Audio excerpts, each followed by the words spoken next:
Hey guys, Brandon here. Just picked up a new bike. I've been going to a lot of auctions and I got this bike wholesale. Pretty pretty nice looking bike. It's a GT Aggressor competition in gunmetal gray. Kind of been wearing out the wheels on my rollerblades, so I've been pretty active lately this year. So I figured, hey, what the heck, I'll get a mountain bike. I used to be really into mountain biking.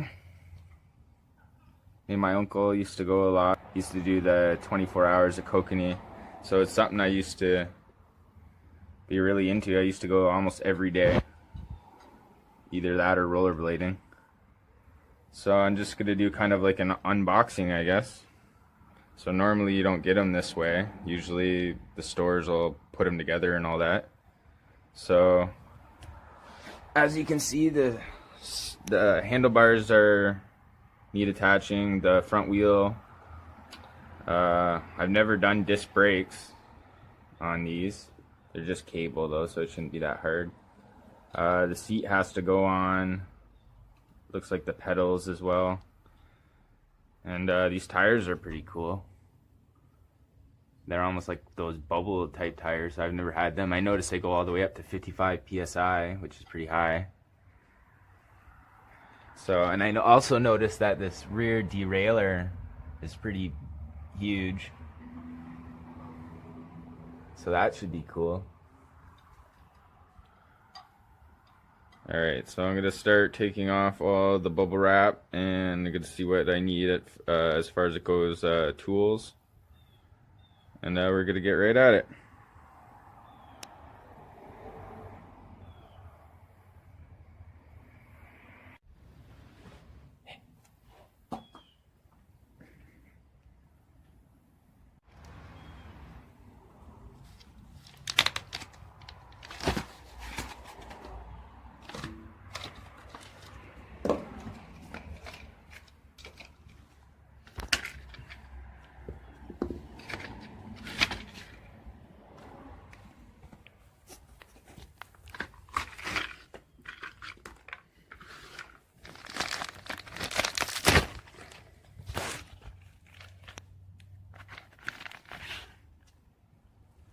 I love this gunmetal gray. And that baby blue is nice too. Oh, it's actually a woman's bike too. That's okay though, because I like small bikes. I'm pretty small, so.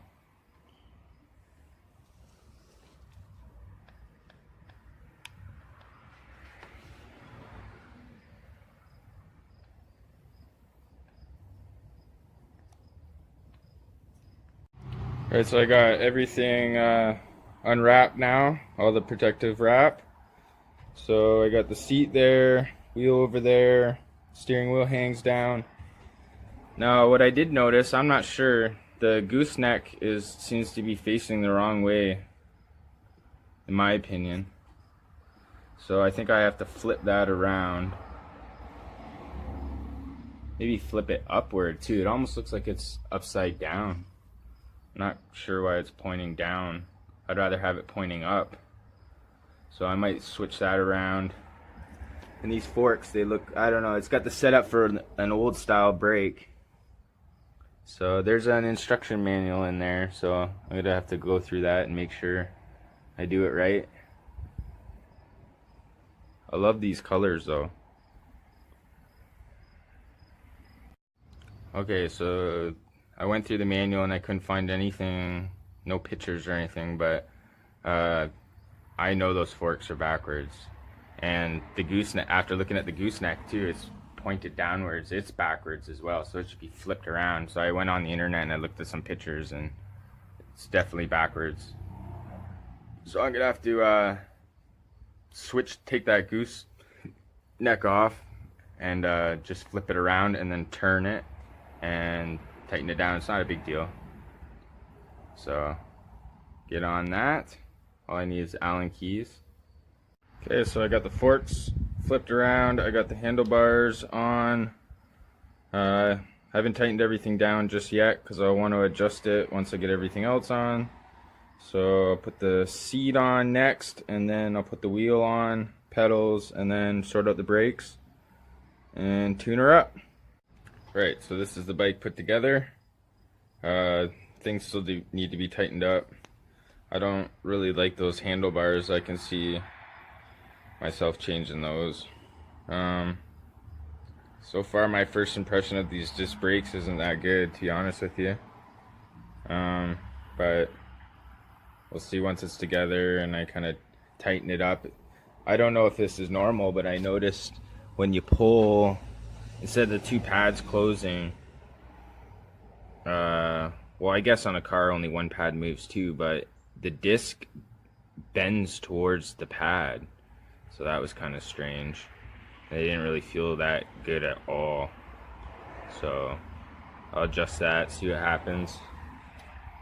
And put some air in the tires, get everything to where I like it. And then I guess I'll hook up my action camera and take it for a cruise. Maybe go down to some trails I haven't been to for years. So, but I want to make sure the brakes work good because that's obviously key. I noticed there is mounts for V-brakes still. That's what I'm used to, were the old V-brakes. Well, they weren't that old. They actually came out when I was a kid. They used to be like the horseshoe brakes. But I noticed on these Shimano shifter slash brake kit, because they're built together, that it does say they're made for V-brake, not disc. So anyways, still a nice bike, and it'll suit what I'm trying to do. I'm sure I'm not as crazy as I used to be, but I used to be notorious for breaking bikes. I think my parents bought me one brand new bike. Everyone chipped in, and within a week I had it painted, stickered, and broken. So that was the only bike I ever got. So this is actually my second only brand new bike I've ever had. I think I was about probably 10 years old. No, yeah, oh yeah, probably maybe even younger, 9, when I got my other one. So it looks really cool. Can't wait to ride it.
feel like I'm gonna die.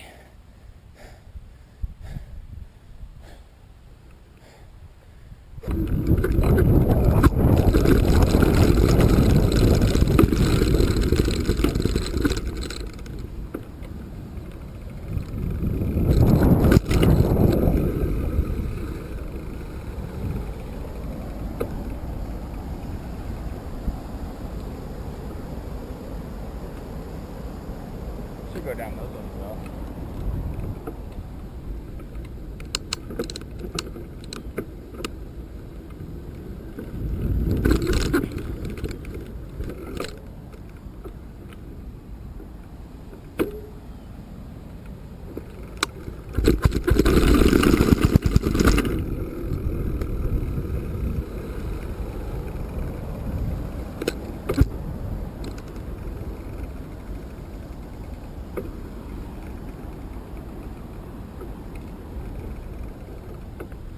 Oh, I'm gonna ruin this bike fast. You can see it. Oh, they got the canal open. Getting our drinking water. Okay, so here's the deal with this bike. So it's not bad. Okay, it's a pretty good entry level, like, I don't want to say high-end bike, but like if it was 15 years ago, 20 years ago, this would be a super high-end bike. You know, it's got disc brakes, it's got the good gooseneck, not that old style. You know, it's got good tires, decent crank. The good thing about this bike is that it's pretty easily upgradable. So you can get better brakes, better shocks, you know, better bars, better gooseneck, better brake levers, derailleur. The bare bones of it's pretty good. Now it makes a lot of noise, but I found this front brake lever, maybe I hooked it up wrong, but it's loose, whereas this one isn't. So I'm pretty sure that's what's making a lot of that sound. So I can probably fix that. But yeah, I would probably buy it at full price if I was, you know, wanting to get into mountain biking. Maybe get a comfier seat. That seat isn't the greatest. Looks cool. But yeah, I'd recommend it. It's a pretty good bike.